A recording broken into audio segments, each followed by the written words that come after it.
Okay, we're ready to go. Good evening. We're going to call the meeting for March the 18th or March the 19th to order. I'm sorry.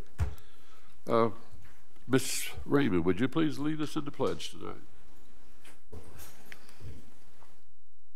Allegiance to the flag of the United States of America and to the republic for which it stands, one nation, under God, indivisible, with liberty and justice for all.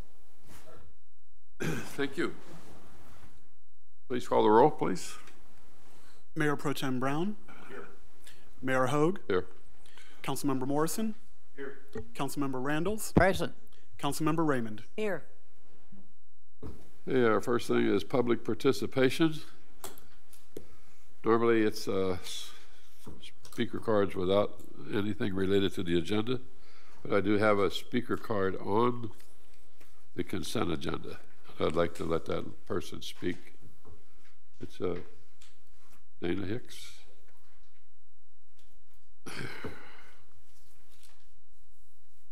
This is on item number 5 on the consent agenda. Thank you very much, Mr. Mayor.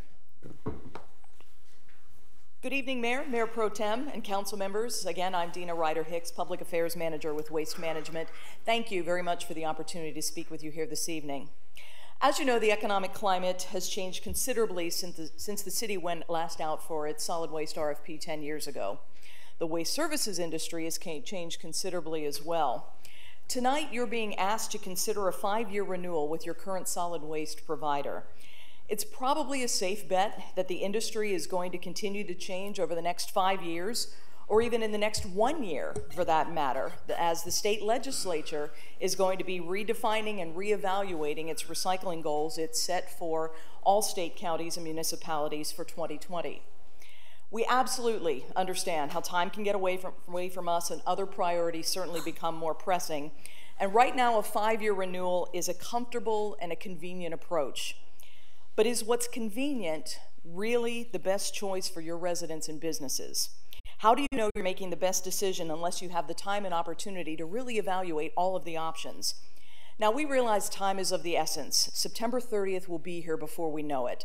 So rather than a 5-year renewal, there is another option, which happens quite often in our industry, and that is to renew the contract for 1 year.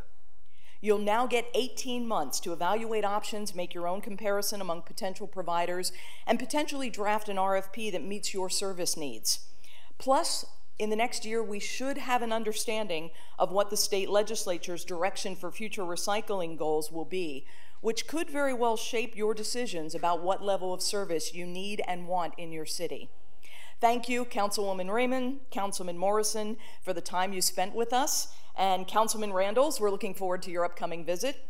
Mayor Hogue and Mayor Pro Tem Brown, we would certainly welcome your visit as well. We encourage you to visit facilities of all interested providers and make your own comparison of what each has to offer. A 1-year contract renewal will give you the time to do just that and make a well-informed decision next year. And with that, I thank you very much for your time and for the opportunity to speak with you here this evening. I'm certainly happy to answer any questions that you may have of us.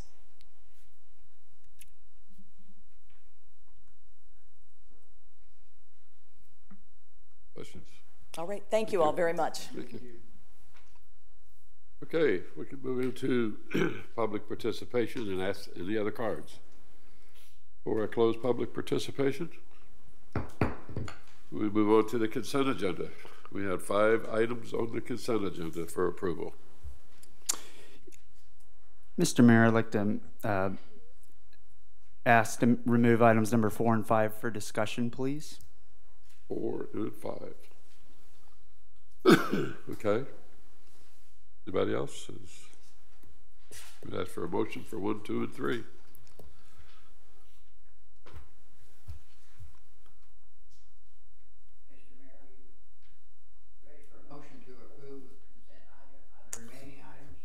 Or 1, 2, and 3, yes. Okay. Randalls would move for approval of the consent items number 1, 2, and 3 for approval. And I second it.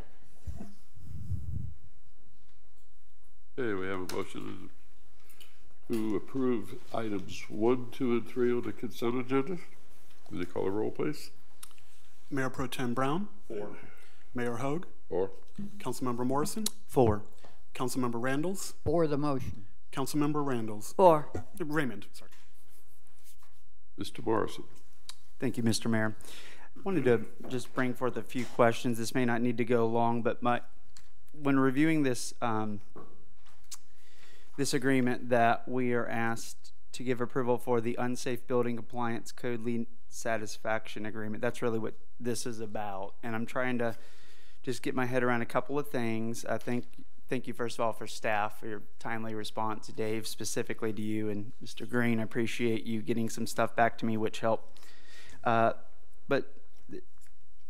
the questions I have are, if I understand the numbers correctly, to date, from the summary sheet, 2017, $15,650 of fines accrued, and is still open and accruing now as we speak. 2018, $18,250. In 2019, we're at $2,300 for a total soft cost, as we know it, kind of now, a growing number of $36,200.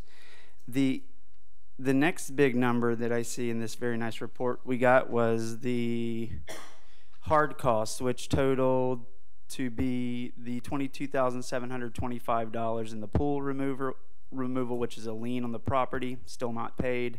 And then there's another $36,920 in attorney fees, what we're calling the hard costs, totaling just under $60,000. The proposal, if I understand it, says that with some contingencies in there and some timing, that the proposed buyer under contract today will pay within a very specific time period, 3 days, the city $25,000, and in return meet the other, timing contingencies. And that's really where I just kind of want to pause and say, $25,000 paid towards the $59,645 in hard costs. That's tough for me to understand why we think that is a good deal. I do see that the buyer is going to, at their own cost, take on all of the demolition costs to get the property into compliance within, I think, 30 days of the permit being issued. So it's roughly 45 days, I think. Staff, council, what do we think, or I guess this is a staff question, what is the estimated cost to get I guess it would be the demolition cost. What is the estimated cost to demolish a property like this? And the reason I'm asking that is we're $60,000 in hard cost. Is it another $10,000 that the city would, I assume, be another lien that we'd have to pay to get it demolished? Because if that's the case, we are just settling, I think, for 50% of what is owed, and I have a hard time with the taxpayers having to fund that portion of it. That's completely ignoring the fines and the soft costs. Wanted to hear what council thought, if we thought that was okay, staff, anyone who really wants to chime in. I'll be glad to try to answer that question, which I think is, well, there's stuff that I would, sure, I'll be quiet. No, I mean, he asked the council. Go ahead, give him your answers. Oh, I've got an answer for him, but I want to make sure everybody else is with us on. If you follow this thing, it's been going on for many, many years. Yeah. Yes, sir. Put it in a nutshell, you got $60,000 the city owes, or is owed on this. Wells Fargo is a standing primary, $100,000. So right there, the property is less than that. So now, the road you want to take, or probably not accept this. I don't know what your idea is, but if you don't accept this, it only gets worse. It doesn't get better. That's why we went into this thing before. We figured once the property liens are so much, we're going to stop right there. And this thing has gone way beyond that. I can tell you just from what I would experience, you're looking at another 25 to 28,000 to clean the lot up, get rid of the house. And then by the time you get all that stuff paid, you're up to, with Wells Fargo's lien, our liens, and if you want to keep letting it cure, it won't stop because it won't get better and the guy ain't going to do anything.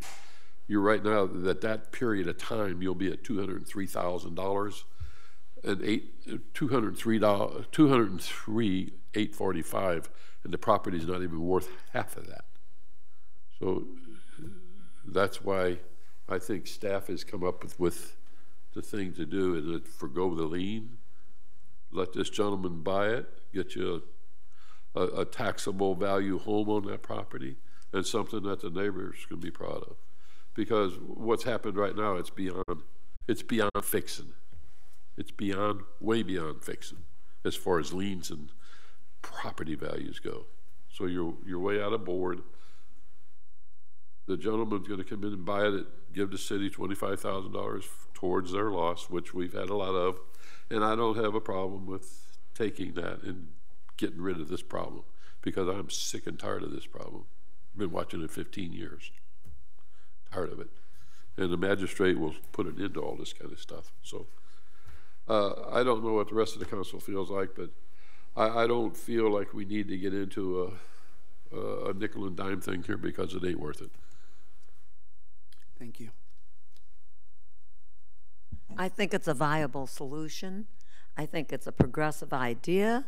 I think Mr. Crisafulli will faithfully erect a beautiful house there, pay taxes on it, and I think this is a good solution to this problem that you've had for since 1985. I think it's more than 15 years, Mayor.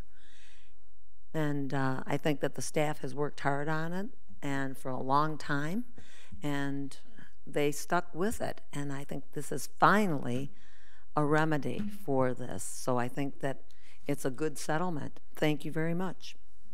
Go.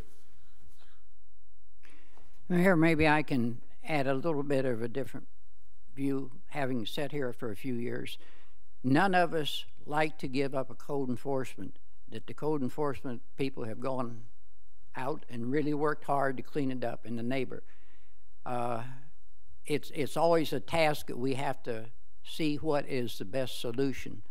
And I, like you, hate to resolve or give away an opportunity for something that somebody's committed, worked for, or upset the neighbors, and we've endured it. But the real facts, I think, come to light here is at some point in time, and I think the mayor maybe explained it probably better than I can, but if we put another $23,000 to $25,000 in there, we're deepening the hole that we're never going to get out of. The property value is perhaps 2 lots, if it is 254 lots, maybe $150,000, $160,000. Wells Fargo Bank has an original mortgage on it for $100,000, which comes prior to us. That has increased to someplace around $148,000 now because they've been paying the taxes and all the insurance on it for the past 4 years. And so they will take probably in the neighborhood of $140,000, $148,000 of it off the whatever happens. It's simply it's disappointing. We hate to do this. The original purpose of code enforcement many years ago, which our volunteer board served on, was simply to clean up an ongoing situation. Somebody's got the boat, they use 4th of July, perhaps September, and weeds grow up in it after that. It isn't to get the money, we just want to solve the problem.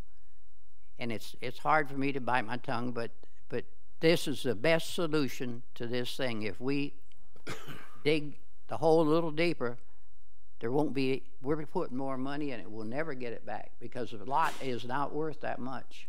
And that's all that will be there when the house is demolished. And the bank has first priority on it because they got the original mortgage and that's exceeded probably close to the value of the property. That's kind of, it's a no-win.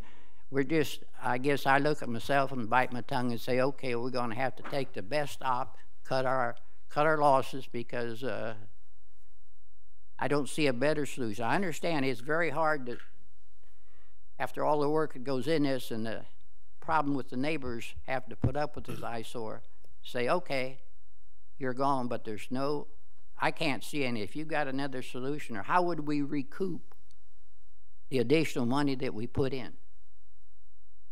Yeah, good question. I want to hear Mayor Pro Tem just to address that one. Yeah, cut the losses.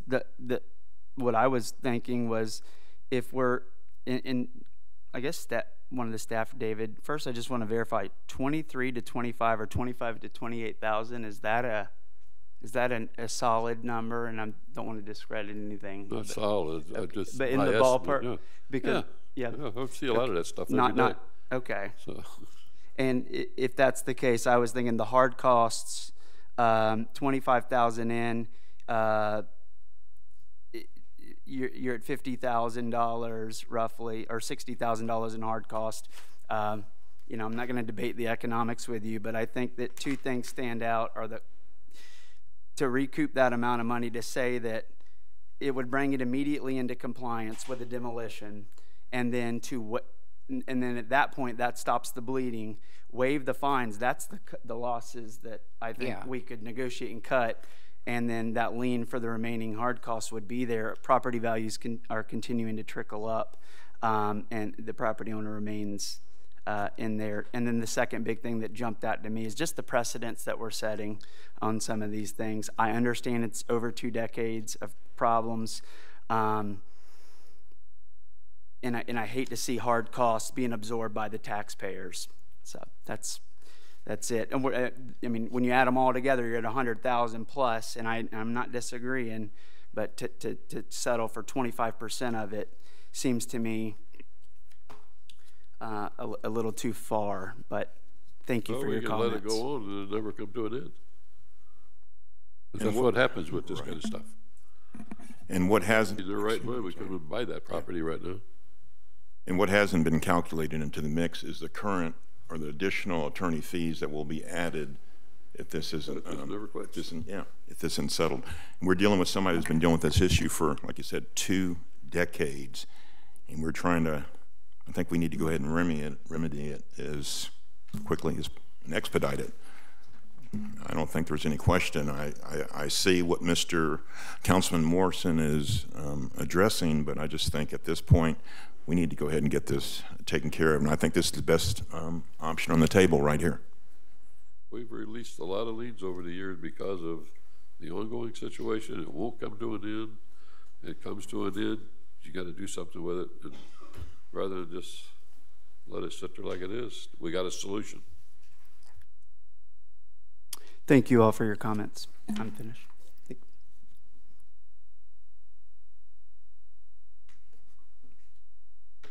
Anybody else have anything to say?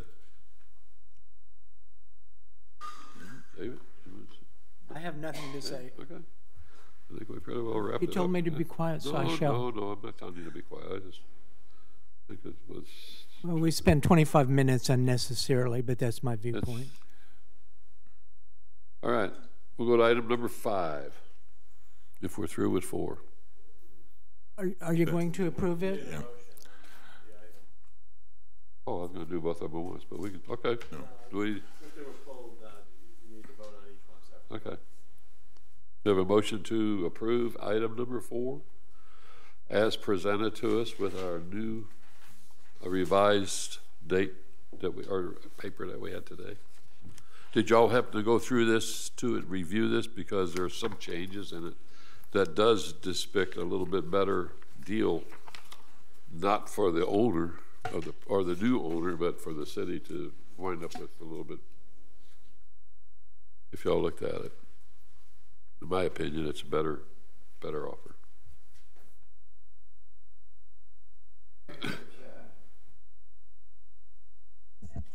If there's no more discussion and you're seeking a motion. Yes, sir. I would, Randall's would move for approving Item number 4, approve the unsafe building compliance and code lien satisfaction agreement for the property located at 305 Surf Drive, and authorize the city manager to execute the same. I'll second it.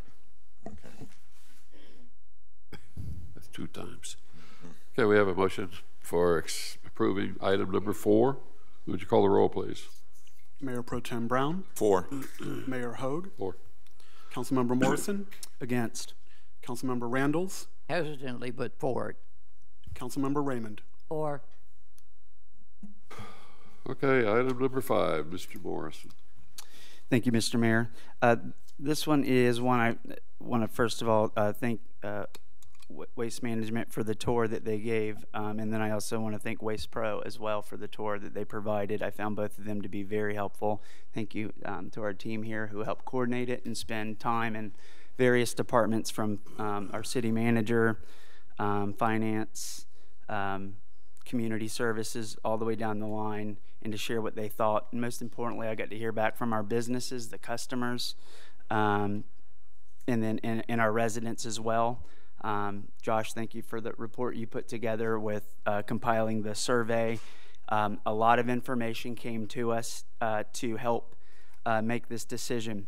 I'm a fan of competition. I believe that it's a cornerstone of what makes our country one that we can buy goods and services at lower costs, and when we're able to learn about more services and different technologies that are coming down the pipeline, feel like we are in an advantage to go out and to seek competition and seek bids to get the best price or the value that we are looking for our citizens. I have no major complaints with Waste Pro. I've heard nothing but good things, a few small things from here and there, but overall it's been positive. And what I wanted to talk today to council about was I like Waste Pro. I don't like the 5 years necessarily. A decade with them, maybe that's not the best path forward, and to see if council would be interested in bringing that down, giving ourselves enough time to renew for a shorter period of time, mainly due to the changes that we're seeing with waste collection, recycling, new markets emerging. We're starting to see, as the mayor asked in the last council meeting, I believe, the challenges that we're having with trade and recycling and the contamination for not accepting the products over there. So I wanted to talk about the concept of renewing for a shorter period of time, or does it have to be 5 years? If we can come down, that would be great. And I put a lot of weight on what our staff says on this one, and I have no reason to go against it, so I'm for supporting this, but I would like to, the 5 years is where I'm hesitant. What is your recommendation, Councilman Morrison, as far as how many years we should do? You've asked for our recommendation. I'd like to know what you think on the issue, or how many years you propose. Sure thing. Thank you, Mayor Pro Tem. Currently we're at 60 months, 5 years. To me, anywhere between 1 to 2 year renewal, maybe cut it in half at 30 months, but it allows us to go back out to a very fast changing market and seek new bids and or simply renew. So 2.5 years, 30 months maybe, cut it in half, but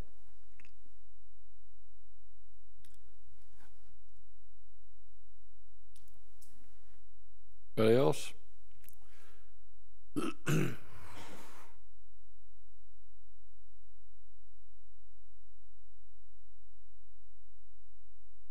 I think that we've had great service from Waste Pro. I have to say thank you to the people at Waste Management. I was very, very impressed. I felt that the tour was extremely educational. I understand that we do send the recycled items to Waste Management. However, during the last hurricane that we really had unbelievable service here in Cape Canaveral, and some of the surrounding communities weren't quite as fortunate. And I do feel that Waste Pro did a beautiful job for us, and when calls were made, things were picked up very, very rapidly. And we had no problems with tree branches, all kinds of things were just picked up when people asked, when they called. So the service was there. Yes, I'm impressed with some of the technology I saw at Waste Management, but I still think that it's probably a good idea to continue with the agreement that we have with Waste Pro at this time. And I don't have a problem with the 5 years. I think that we have a lot of other things to consider in the city right now with new buildings, and we are progressive, and I think we'll look at it and think about it, analyze the situation, evaluate pros and cons, and make a good decision on this. And I feel at this time we should stay with the service that we've been getting, which has been excellent.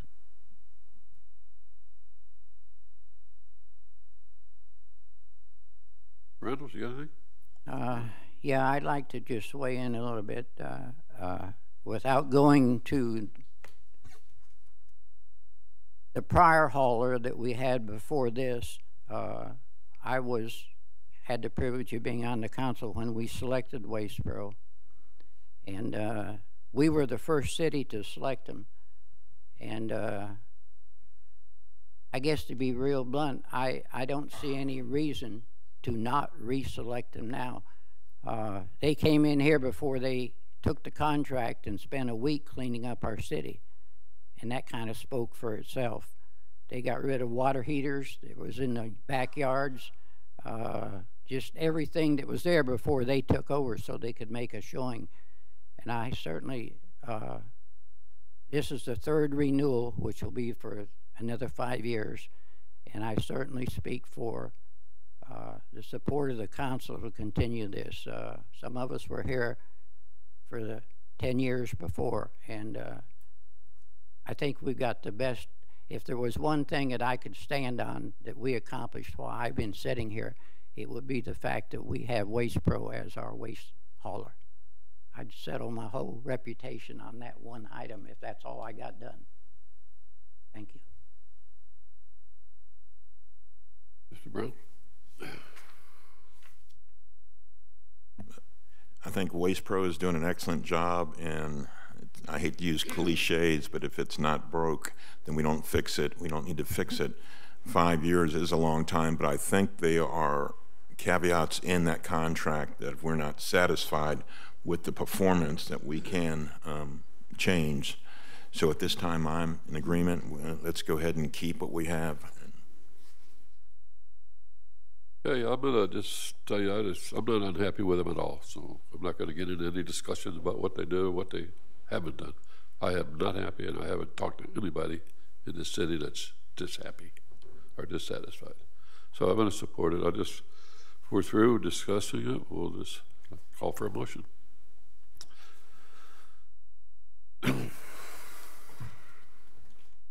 Motion to approve number 5.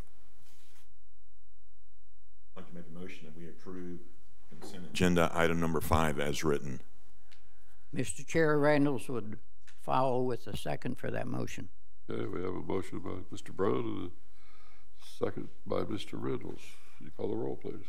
Mayor Pro Tem Brown, I'm sorry. Mayor Pro Tem Brown, 4. Mayor Hogue, 4. Councilmember Morrison, Against. Councilmember Randalls, For the motion. Councilmember Raymond. 4. Okay, that completes our consent agenda. We're going to move into our regular agenda. On our regular agenda, we had a notification from Mr. Morris, or Mr. Harmonson, I'm sorry, to move the item number 9, I think it was, forward to the front for discussion because he has some family involvement tonight. If it's satisfactory with the council. Anybody disagree, or we don't have to vote on this? Anybody in the audience have a problem with moving this agenda item? Sometimes people are here for certain things or they're not here, but If that's the case, we'll go ahead and move item number 9 to open up the public hearings for you.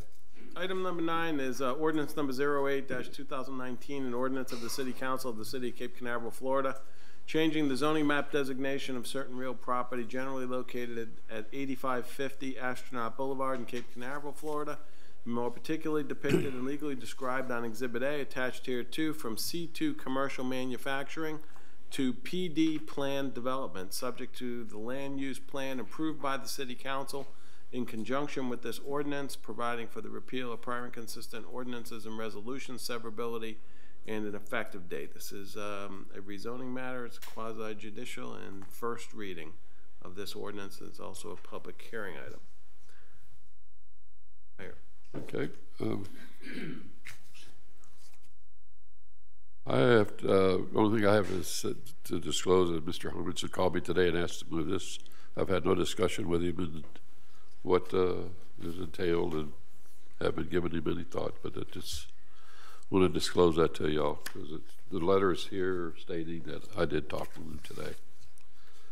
And if anybody has anything to disclose as far as talking with him, or be the time to disclose it, it's quasi.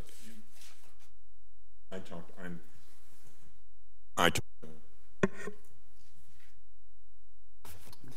Yep, thank you, Mr. Mayor. I've spoken with Mr. Hermanson as well. Yeah. I guess We're everybody did but me.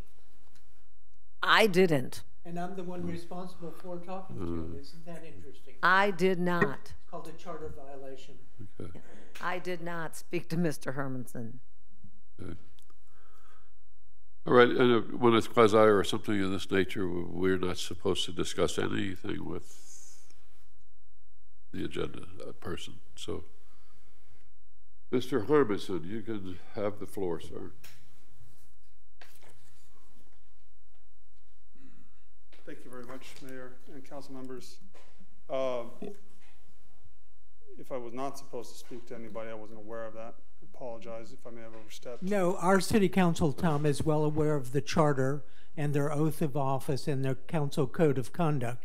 This is totally an administrative item, your project and redevelopment, and the entire conversation should be between you and city staff, with particularity David Dickey.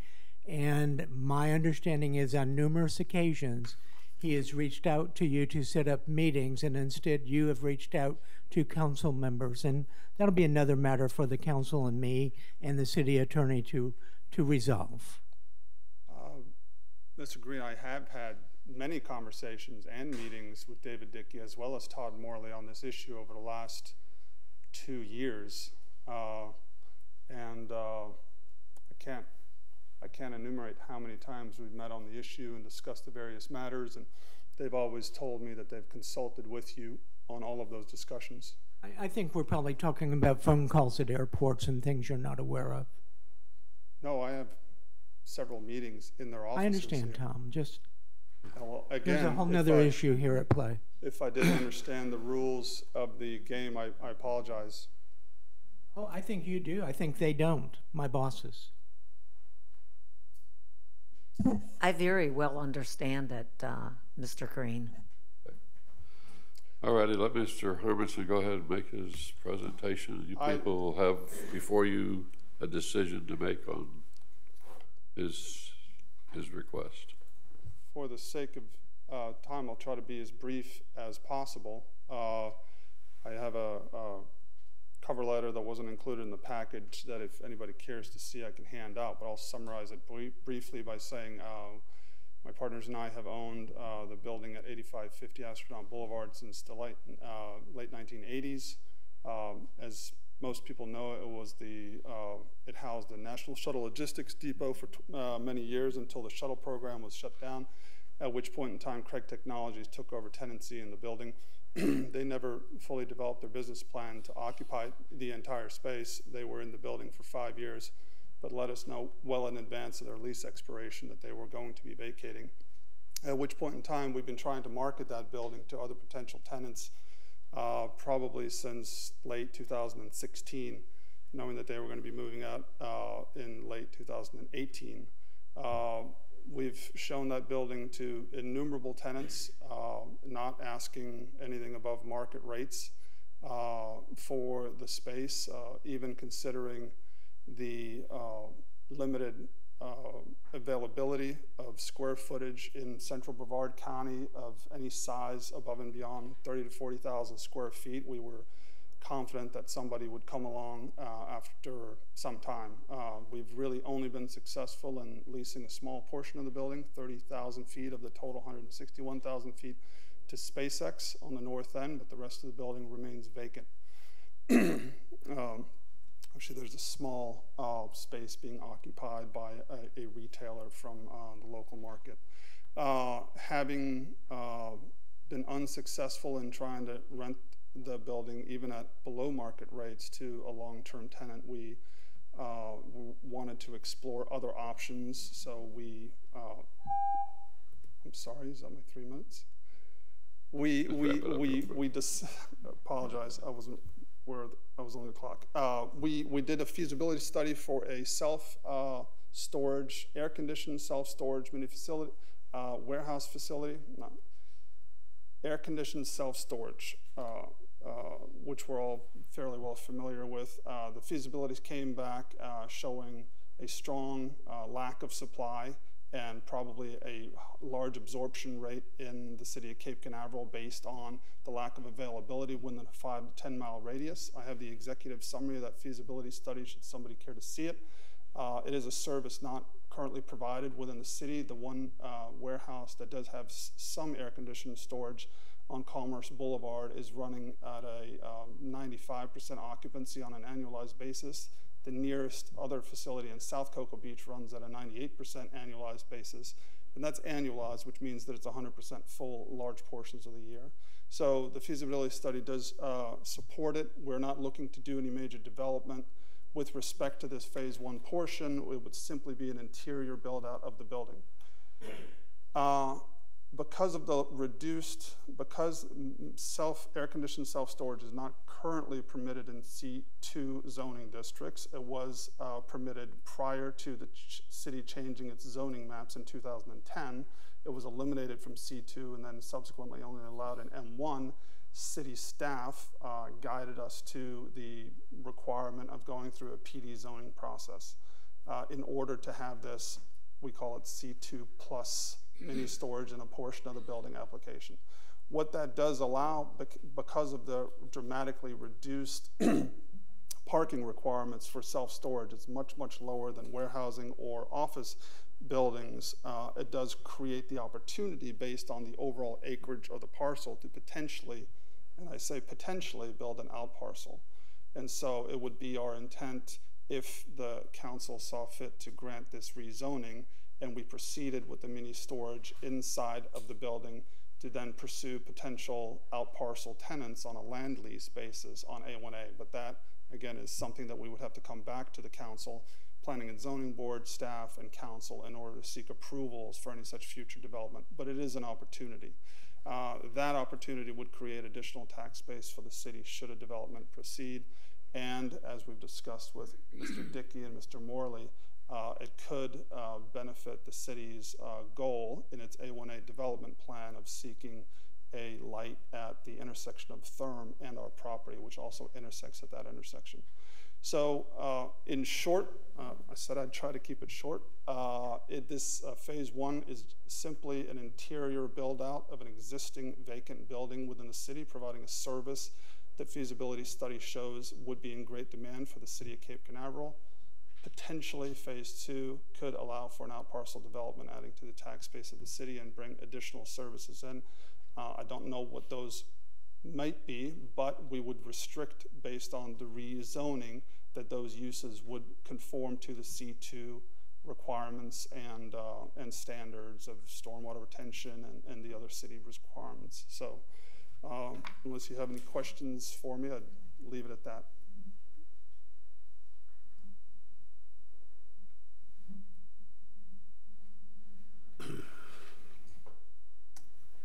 I have a couple, but anybody go ahead.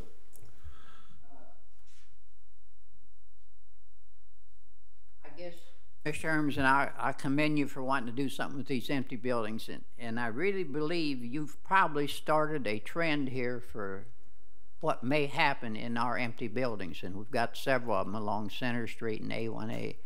I don't believe we're ever going to get another huge manufacturing company or somebody here. Again, I came when Lockheed was here and IBM and many of them, and I think they found free, I won't say free, lower cost space on NASA's operation out there, to be truthful. So it's going to be a challenge to rent that for what it's worth. And I think your analysis is pretty good. I would speak for it from what my knowledge is based on what you've done in the community and in Cocoa Beach. Without even seeing the plans, you put up some quality, in my opinion, some quality units when you had the residents in here. So I certainly speak for it and I understand it. Since this is the first I heard of it, I would like to see your cover letter. Yes, I have not discussed this, and I believe that this is the way that we should do business at this council. Thank you.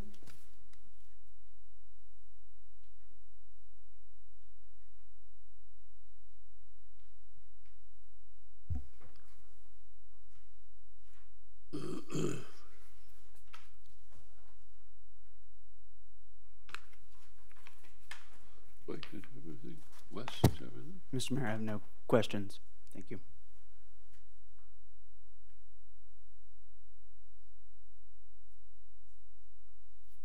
Tom, you were talking about an out parcel, correct? I'm looking at it with like 2.8 or 2.7 acres. So 2.57 or 2.1, I can't remember. based on advice from staff and in meetings where we discussed various ideas, if the building is, the parking requirements are there based on the requirements at the time of construction for a 161,000 square foot building with an occupancy load of about 480 people or 450 people. And so there are 452 parking spaces based on 1 parking space per employee, which I believe corresponds with the current requirements. If we develop, and we're going to be developing the air-conditioned mini storage ourselves, so we'll retain ownership of the building and retain ownership of the business in that portion of the building. And with the large investment that it will take, that will dramatically reduce the overall parking. Comparably, a 91,000 square foot space in air-conditioned mini storage only requires, per the code, 12 parking spaces. And so you're essentially taking 250 parking spaces down, or call it 220 parking spaces down to a requirement of 12. That then frees up, in theory, a lot of parking spaces to then put something else there. And it would make logical sense to, per the city's overlay district and your desire of having businesses and service fronting A1A, to do something on A1A. The intent is to keep the remaining portion of the building, 71,000 square feet, under its current use, which is, I guess you call it light industrial office warehouse or light industrial. And so we'd retain sufficient parking for that half of the building operation. Mini storage would only require 12. That would then create a flexible area whereby we could potentially market 1, possibly 2 small out parcels. Your letter that you presented, you have occupancy ideas about how many units you have here? Because we haven't had time to read this. No, I think based on general layouts, like the smallest, let's just use a hypothetical, a Starbucks. You know, those are very small footprint buildings with not a very large parking requirement. So that might only take up 1 acre. And so you could maybe do call it, I'm just throwing hypotheticals out there, a Starbucks and an Einstein's Bagels next to each other. You could possibly fit 2 of those on 2 acres. It all depends on stormwater requirements and setbacks and the traffic patterns that they need. Alternatively, if it was an end user was a doctor's office or something where they needed a 3,000 square foot building and more parking, you could potentially only fit one. And so that really is going to come down. Our intent is to maintain control of the land as part of the PD development and do a land lease to an end user, or potentially develop a business ourselves and operate it. But the mini warehouse storage essentially works like a hotel franchise. Like with a Marriott, you would sign a 20-year franchise agreement with a company like Life Storage. They would operate it for a fee. You'd have access to their reservation systems and the like. There's no bets. These spaces also, these rental spaces that you're going to build inside, are they going to be like smaller spaces, or are they going to be very large spaces? We leave that to the professionals. Once we sign a franchise agreement with one of these major national self-store, Life Storage, or U-Haul, they then come in with their experts and they look at the demographics of the market, they look at the size of the space, and then they divide it up into 20 square feet, 40 square feet, and maybe larger based on what they presume the demand would be. So we haven't gone down that road just yet. I feel like there's a demand in the city for it because these places are under now. Well, the three within 10 miles, which is a really large circle for, if you really think about the corner of Courtney and 520, you can hit like 5 different facilities with a 9-iron. If you think of the density of air-conditioned self-storage in those areas, Cape Canaveral really has none. The one on Commerce Boulevard, we confirmed, is in excess of 90% occupancy. The one in South Cocoa Beach is at 98% on an annual basis. And the one on Merritt Island that falls just outside of 10 miles is at 95% occupancy. So they're full. And if you consider all the condominium residents that the city has, and part-time as well as full-time condominium residents where storage is a premium, I'm sure this will be a service that will be well received by those residents. People like to store their stuff.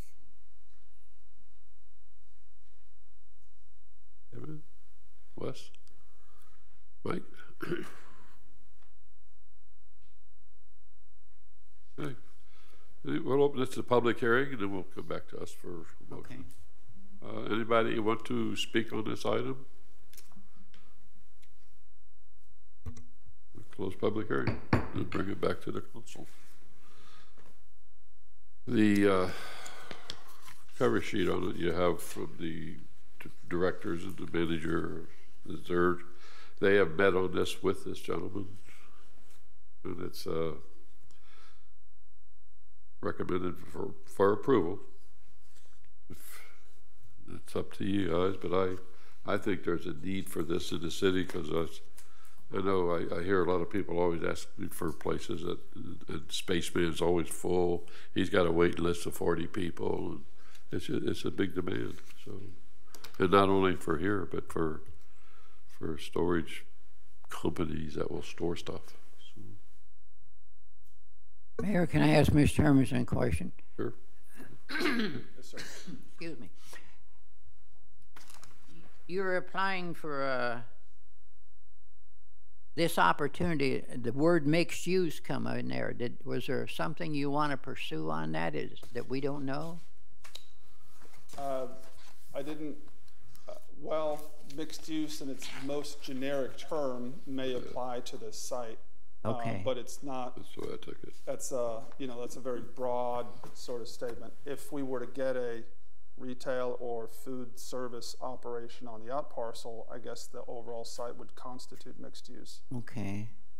The reason, when that building was built, when EKS built it there, and you're familiar with that, it was designed as perhaps a shopping mall, so it can be, it's self-standing, the roof is self-standing, so it can be cut in all proportions. It seems like an opportune building to do something with. Yes, it was actually designed knowing that the original Jim Swan, my partner, who designed the building back in the late 80s, was in the retail business and recognized that the future may be for a retail outlet there. We did explore that. I've been to 4 international shopping center conference shows to market that property to retail end users. You name it, Publix, Lucky's Market, you name it. And what is what is best about Cape Canaveral and Cocoa Beach is always also what makes it the most challenging in talking to these national retailers, because when they put their concentric circles on it, 75% of it is water, and you can't sell to water. There's just not enough rooftops here to justify a shopping center, unfortunately. I sold it pretty convincingly, and like I said, we were not holding out for some exorbitant rates, but there really have been no takers in over going on 3 years. Okay. Well, you're honest. I had the same experience. I came out of Lakeland, and I had publics come over here frequently, and when they draw a 1 mile radius or a half-mile radius, they're in water on each side. And then a 1 mile radius, they got the port, and nobody lives there at night. So that's why they moved further south. There's a lot of, I guess the fear that all of us have someplace when it gets too liberal here, or well, I can only speak of myself then, when the opportunities get so broad, I sure don't want to see a parking garage there. And I know that is an opportunity for someplace in this area. And I don't know if it could work its way into all these openings. I don't believe that you could construct a parking garage on that site. Yes, you could, of course, in theory, do that, but I don't know that there's a justification for it. Okay. Thank you. Anybody else? We call for a motion if nobody else has anything to say. Staff has approved it. Would like to see it approved. So, well, Mr. Chair, Randall's would have moved for approval of this ordinance on the first reading, and understand there will be a second hearing and a second reading. yes. Okay. I'll second. Okay. We have a motion by Mr. Reynolds and a second by Mr. Morrison for approval of ordinance number 082019. Call the roll. Mayor Pro Tem Brown. 4. Mayor Hogue. 4. Councilmember Morrison. 4. Councilmember Randalls. For the motion. Councilmember Raymond. 4. Okay. We'll move down to our regular agenda now. We're going to go to item number 6.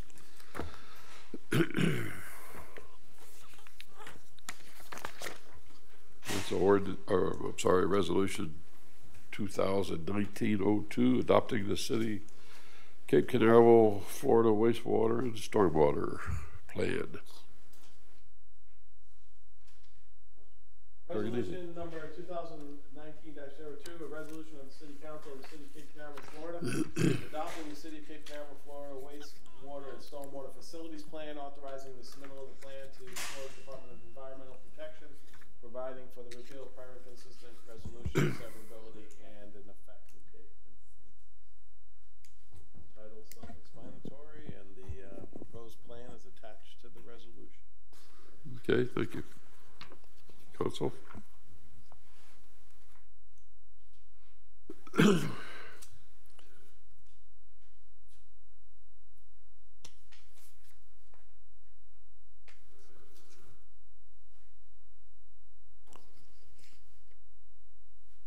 Anybody have anything they want to disagree with or ask questions? Or I've gone through it twice. A lot of work went into that. Yep. Basically, we're just, for the public's information, we're just rehabbing a lot of infrastructure that's been sitting years and years, and we don't want to be in the newspaper like a lot of other places around the county, so we're taking a very proactive stand towards our wastewater and our stormwater efforts.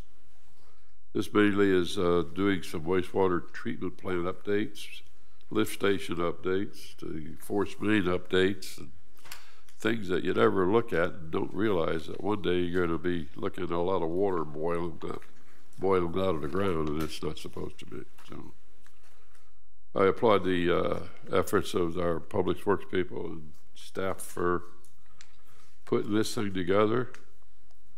I think it's something that the city needs to do. Because all you hear about is, what are they doing to save the lagoon? Well, these are, right here is probably 9 items that will impact the lagoon if we don't do something. So I don't have anything to discuss on it. I don't have any questions to ask. I know it's a big nut to crack as far as money, but it's pay me now or pay me later, like the Reaper says. So I'd rather pay now. It's a lot cheaper. So if the council don't have any input to ask staff, or if you want to,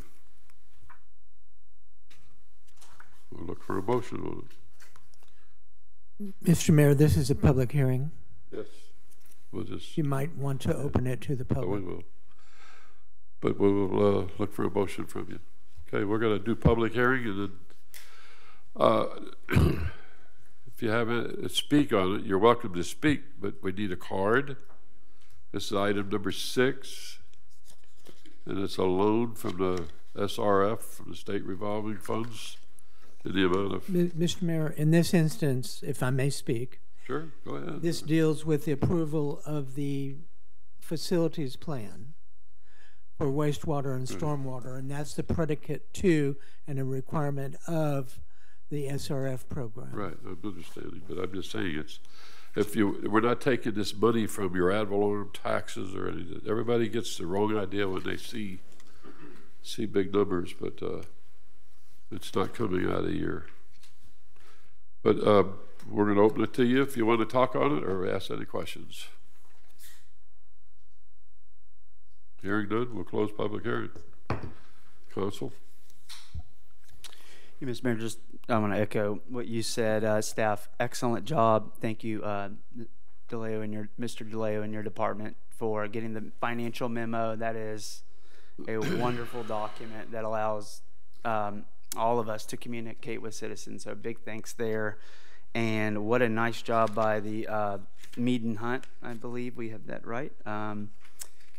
The level of detail and the thoroughness in this report is excellent and gives me a lot of confidence that we are able to clearly see different alternatives for each option, and my comments are merely compliments. So thank you very much for a lot of work that went into this.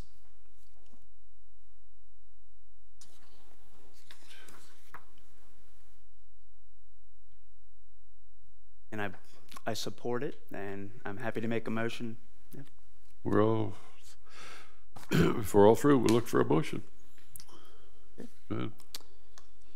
Mr. Mayor, I'd like to make a motion to approve resolution number 2019-2, adopting the City of Cape Canaveral, Florida wastewater and stormwater facilities plan.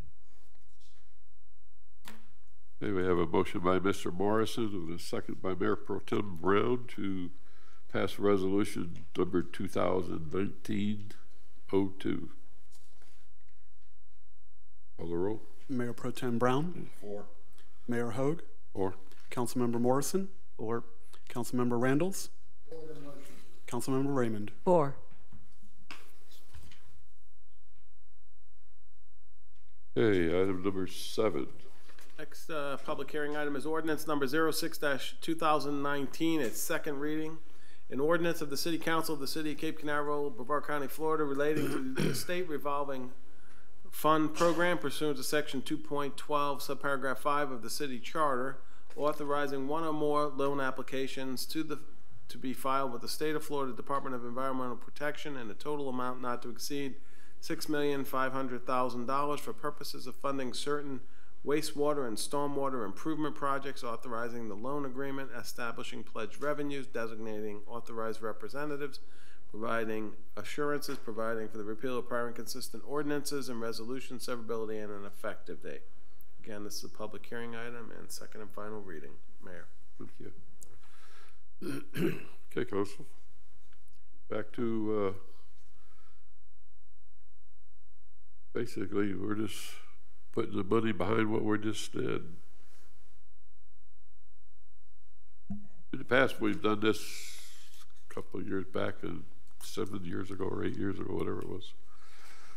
We've built 2.5 million gallon storage tank at the facility. We've done a new belt press, which was a very extensive operation out there. It was something that was really interesting to watch and how it came out. I spent a lot of time out there when that was going on. Rebuilt the oxidation ditch, which is completed and it's done. Replacement of gravity sewer pipes along Holman Road, which we're basically finishing that project up. Gravity sewer pipe from Holman Road to Lift Station 2, which is underway, and I guess it's completed here shortly. And a lot of extensive repairs to stormwater along Central Avenue. And a lot of other little things throughout the city got done, but we had North Atlantic Avenue. That's not a little project, but I mean, a lot of little things besides wastewater. But along that, we had North Atlantic Avenue streetscape we got through. Exfiltration at the city park, which was a big project, to some $2 million. Replacement of force mains, lift stations, Banana River shoreline improvements. These are things that we do with this money. And it's things that reflect back to the lagoon. So it's all, I'm in full support of anything we do like this. Yeah, it costs money, but it costs you a lot more money when you get fined by the state for a leaking sewer line, like $300,000. So it's take your pick.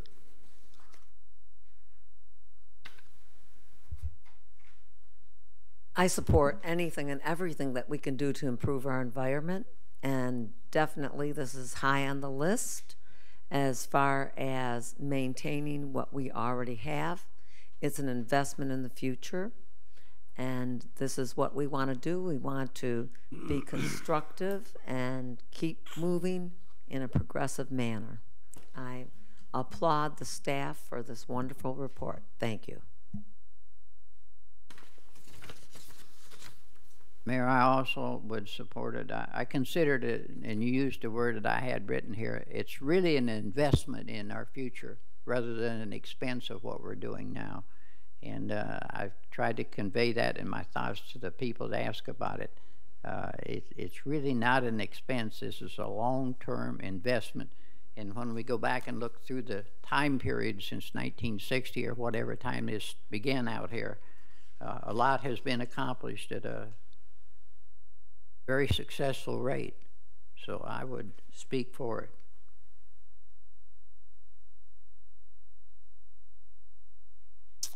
Nothing's changed since the first reading. I'm for this as well. Thank you. I agree. I think we all agree that is needed, and here's a time to put the money behind the project. I'm in total agreement. Okay, public hearing. Open the public hearing. Anybody care to speak on this? Hearing none, we'll close public hearing and bring it back to the council for a motion.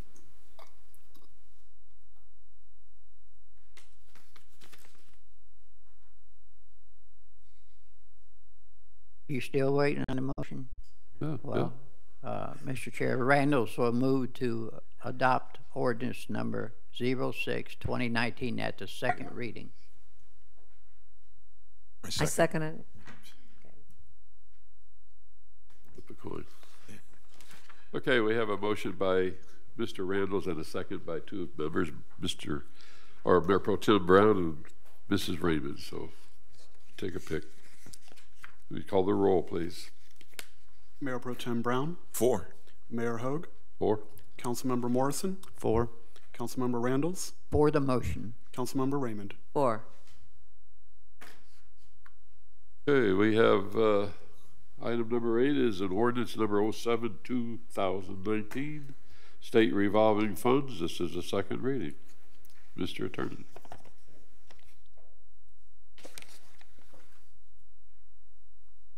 The last agenda item is public hearing item ordinance number 07-2019, an ordinance of the City Council of the City of Cape Canaveral, Clark County, Florida, relating to the state revolving loan program pursuant to section 2.12 subparagraph 5 of the City Charter, amending ordinance number 01-2013 to increase the total authorized loan amount by an additional $800,000 for purposes of funding certain pending wastewater and stormwater improvement projects, providing for the full force and effect of ordinance number 01-2013 as amended herewith, repeal of prior inconsistent ordinances and resolutions, severability, and an effective date. This is second and final reading of this ordinance.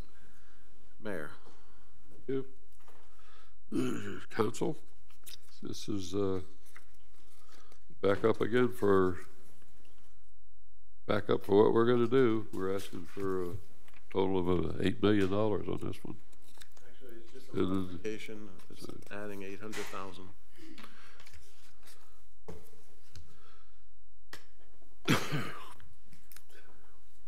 Open to the council.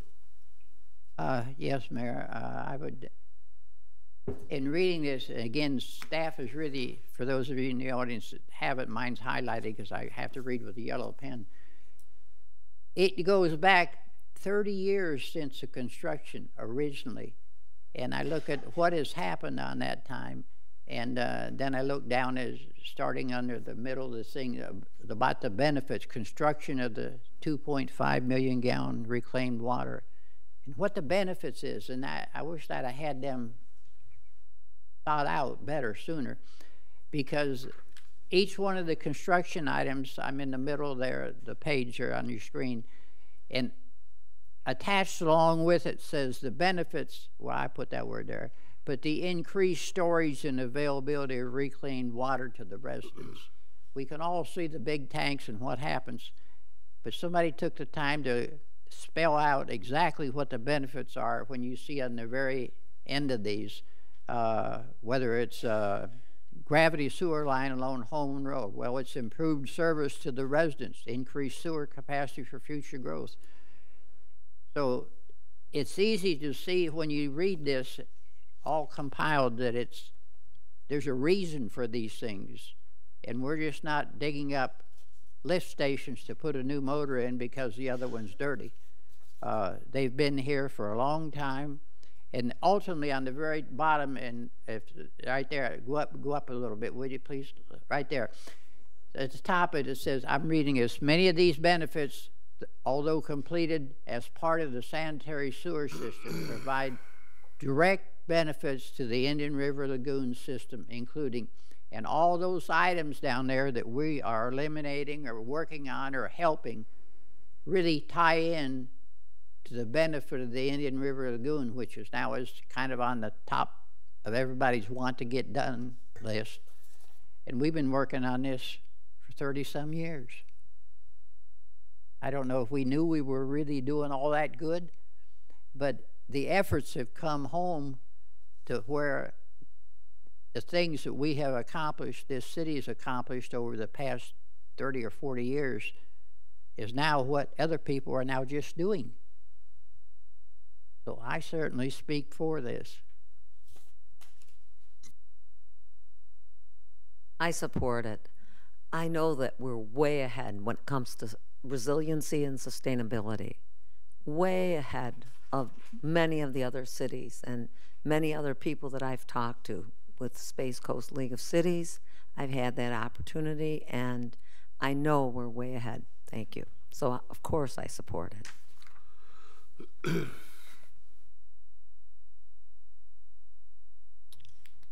I think this is a good choice for us, and it's going to add on, piggybacking off the terms we've already done a good job of negotiating, and Cape Canaveral is trying to stay out front in the stormwater management. So this is a good move for us. I support it.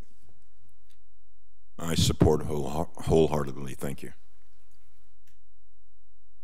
Yeah, it's just an additional little thing that we have is what it is, but there's always costs involved. I don't care where you go, what you do. And when you get into wastewater and stormwater, the costs are big. You get down into specialty items and things that just can't be purchased anywhere other than one place. Those type of things that would drive up a lot of the cost on our stuff. But the whole idea is just to stay out of the eye of the EPA people and do it right.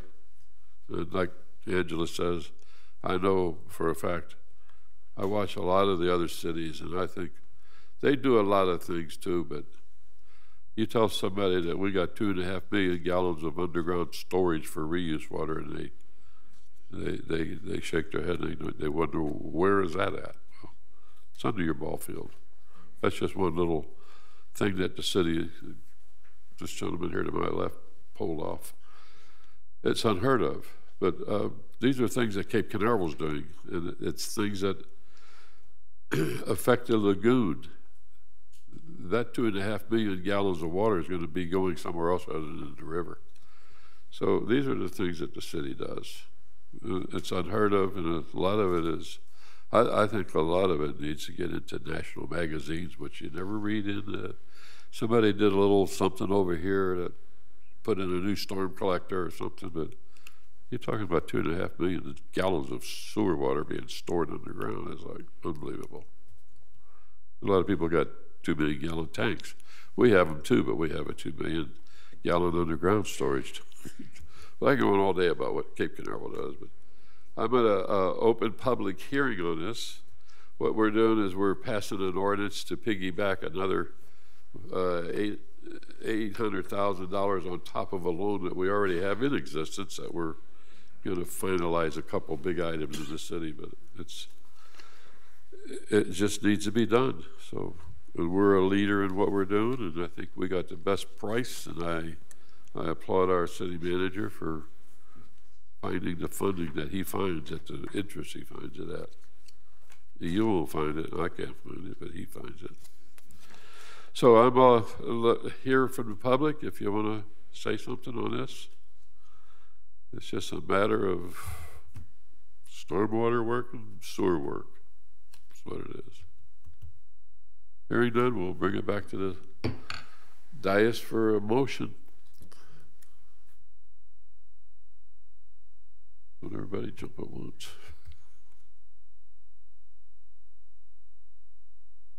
I'd like to make a motion that we accept ordinance number 07-2019 relating to the state revolving fund program. And I'll second. Okay, we have a motion by Mayor Pro Tem Brown and second by Mr. Morrison on ordinance number 07-2019 for passage. Can you call the roll, please? Mayor Pro Tem Brown, 4. Mayor Hogue, 4. Councilmember Morrison, 4. Councilmember Randalls, Councilmember Raymond. 4. Okay, that concludes our agenda for the evening. We have reports. Mr. Green. The only thing I have to say is, Mr. Mayor, at some point I would like to spend some time with you and the city attorney with respect to my ongoing relationship with the city. Okay. Or lack thereof. All right. Ms. Raymond. I couldn't quite, what did you say again? Could you please repeat that, city manager? Because I missed part of it. Okay. I said at some point in the next, over the course of the next several days, I'd like to sit down with the mayor and the city attorney to discuss my relationship with the city on an ongoing basis or the lack thereof. Thank you for repeating that. All right. Of course, I've had a busy time once again. I did tour the waste management plant. This was extremely educational, as I said before. I was quite impressed with the precision and the organization. I had no idea recycling was such a big business. And as I said, if you ever have a chance to take this tour about recycling and to actually see it, it was a 4-hour tour. So it was almost an all-day commitment for me. No tennis that day. Anyway, it really is amazing. That's all I can say. Also, I went to Space Coast League of Cities and in Grant Valkyria at Rib City. Interesting locale if you ever get a chance to go out there. One of the things we discussed, naturally, we cities support home rule, and we want that to continue, and we are working to advocate for this to be continued. Also at that meeting, the general meeting, we gave scholarships out to 2 worthy people. I was very impressed that 2 of our city employees applied for the scholarship. However, they did not receive it. I encouraged them to go ahead and apply for it once again. As I said, they really were in the top 5 people, and I was very disappointed, but I really tried to advocate. Let's see, I met with Dr. Tom Frio for the SWOT analysis. We're getting prepared for our city retreat, which is in a few weeks. And then to top it off, tomorrow, elected officials will deliver Meals on Wheels in Cape Canaveral, and I am going to participate in that. And I'm also going to participate in Civility Brevard, because I think it's important that all people, residents and elected officials, respect and talk respectfully at all times. I think we should be held in high ethical standards.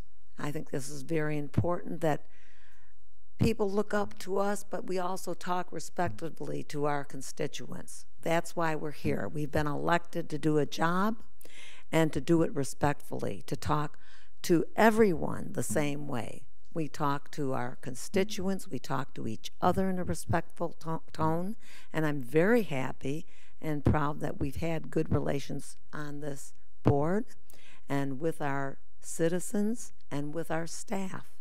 And I think it's good that when we say that we appreciate our staff, we're happy for what they're doing, because our staff is moving this city along, and other cities are jealous of this. I hear this all the time. How are you doing this?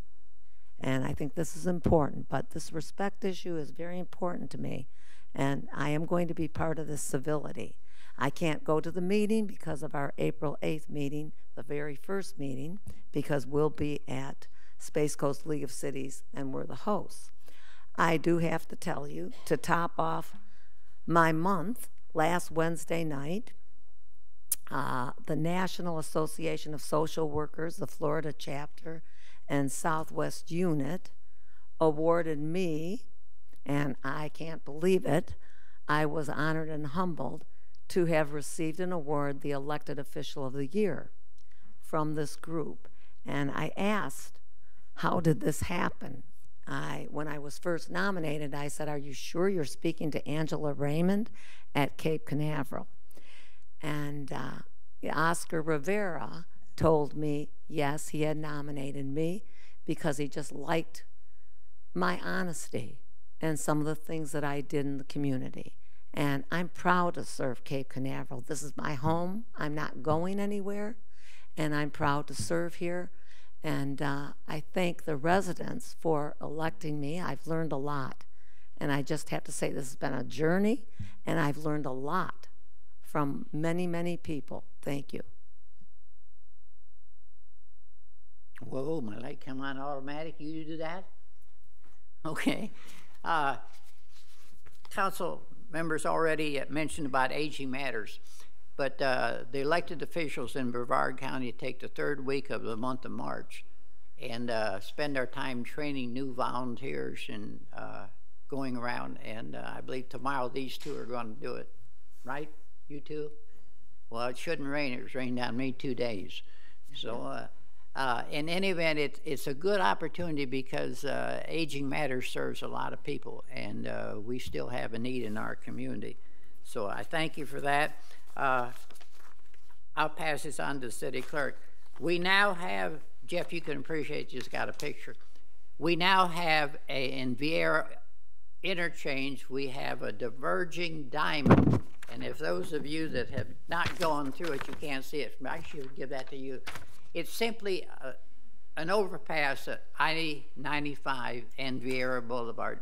But instead of going through the intersection and turning left, you turn left before you come to the intersection and go down the wrong side of the road, so you can make a nice left down there. I'll put one in your box. It's a picture. It's a glory to behold. it's a confusing mess, but I guess it will save some time. It eliminates conflict problems because if you're coming in, you make your turn to the left and you go down the whole intersection on the wrong side of the road with the other people coming on the right side. And when it gets to the end, you're in the right turn to turn without stopping, so whatever it be.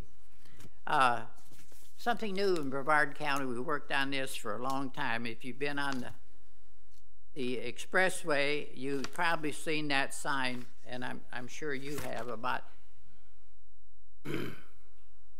the road rangers work on all the expressways except for 528 and the ones around around our area. So we now have funding for them. I'll show you a couple quick pictures of them and what they do. It's a truck. This is sponsored by State Farm, and State Farm runs the vehicles. There's 5 of them going to be working. They look something like that. And I put this in your box. And the people serve the highways, and they thrive on the fact that they can be there within 45 minutes to anybody at the longest time. Their goal is to simply, if you have a flat tire, if you call in for the highway patrol or whatever, you dial the number, they're going to be there, and it's a free service. Well, not free, somebody pays for it. And after an accident, they really become involved. They clear the roadway debris. They just do a lot. So that will be running up and down, and you could probably, in your experience, seen the value of them at an accident. They're out there with the broom and directing traffic. Interesting, this whole thing, I'll give the copy to the city clerk. The accident occurs within 2.8 minutes, the next accident of this. Is that true? You being on the highway patrol would probably know. The second accident, because we're gawking at it. So that's why the thrust is to move it and get it out of the way. For the road. Wow. Well, I didn't know that until I got over. Anyhow, I passed that on. Third thing is our neighboring county, Osceola County, has it's got 300,000 acres over there of farmland, or actually pasture that the cows are on. It's called Desiree Ranch. And it's being sold, and we're putting roads through it. They're expecting some 500,000 people over there in the next few years. And if you go to the airport now on the Beeline, you'll see the overhead roads and the roads going around. All that's going to be for Osceola County. I'll put some of this big package on it. We've been working on it 3 years, and they're expecting a lot for that 300,000 acres. The ultimate thing is there's going to be a road coming across the St. Johns River that come in just south of Viera, which will ease the opportunity for those that are evacuating if they have to, because there'll be another emergency road going west. So it's working, and it's passing on, and I'll turn off my light. Thank you. Congratulations, Councilmember Raymond, on your award. Yeah. Thank you. And thank you for the update, Councilmember Randalls, and to the whole council and mayor, to the activity that we continue to do within the city. It can get hard sometimes. Thank you very much, but it is an honor to serve. Mayor Fitness Challenge out front, awesome job. Little League Fair was a hit. We have such a cool community. Cape View Steam Night was a lot of fun, seeing these little entrepreneurs come up with their business ideas in the cafeteria at Cape View. Friday Fest, awesome as always. Some good food, good entertainment, great experience. When you're there, you certainly love your city in those moments. And did the thanks to the tours we got to do, the staff, the time they put in, and Jeff, I didn't give you credit earlier. Thank you for everything you put together with that report as well. Went to the Cocoa Beach Chamber of Commerce meeting, heard Jim McKnight, city manager for Cocoa Beach, provide some updates. He gave compliments to the city of Cape Canaveral, consistent with what you're hearing tonight. And it was good to hear what our neighbors are doing down south of us. Resiliency survey, got that in. That was good, and tried to promote that as much as we could. Looking forward to where that's going. A1A, we kind of didn't get mentioned tonight, but we did another right there in the consent agenda, modifying and updating the city's list of state road A1A priorities. That kind of snuck in there, but this is something we feel very strongly about, the more formal approach moving forward. So thank you all for putting that together, Josh, Todd, everyone who was involved. And yeah, that is it. We're in session. Talk to your legislators, Florida House, Senate, making big decisions that impact all of us. Thanks to everyone sharing the information about what's happening up in Tallahassee. And met with Dr. Tom. Happy to support the water. Economy's doing good so far, and safety's at the top. So happy to the direction we're going. Thank you very much. I had a meeting last week, Brevard County Homeless Coalition. Finding affordable housing, temporary housing, is one of the utmost important things in this community. And we're working hard to find people that are willing to donate some temporary housing for the homeless on a temporary basis. So if you know anybody, well, the Homeless Coalition would be glad to hear from you. Opening day for baseball was a big hit. I want to thank the city, Gustavo. We have the best looking baseball field in the county, bar none. And there was a lot of participants and visitors that relayed the same sentiments. Also, Cape View, appreciate all the support from the city in their playgrounds that they received. And Friday Fest, as always, was a big hit. I want to thank all the staff for all the extra work and hard work they do to make our city one of the greatest cities, or the best city in Brevard County. Thank you. I don't have any really report on it. I was glad that Mike threw the pitch at the Little League field, and I'm glad he didn't throw the best strike, because he'd have had to go up against a surfer, and I'm sure he didn't want to do that, because if he so he got off easy, because he was going to go against a surfing ship, but he got off easy. But I just like to lay it out. I think the city's doing great, and there's a lot of things yet to be done. And I think that with the council and the staff and everybody, I think we're moving in the right direction. But a lot of times it takes disagreements, I guess, amongst us to do it. But we'll get there. And I applaud staff for tonight and all the goings on, and their attorney, Mr. Green, and fire department, and the guys in the green over there. Do you have anything you want to put out tonight? No fires? Okay. All right, then meeting's adjourned. Thank you for coming. Is this yours, Mike?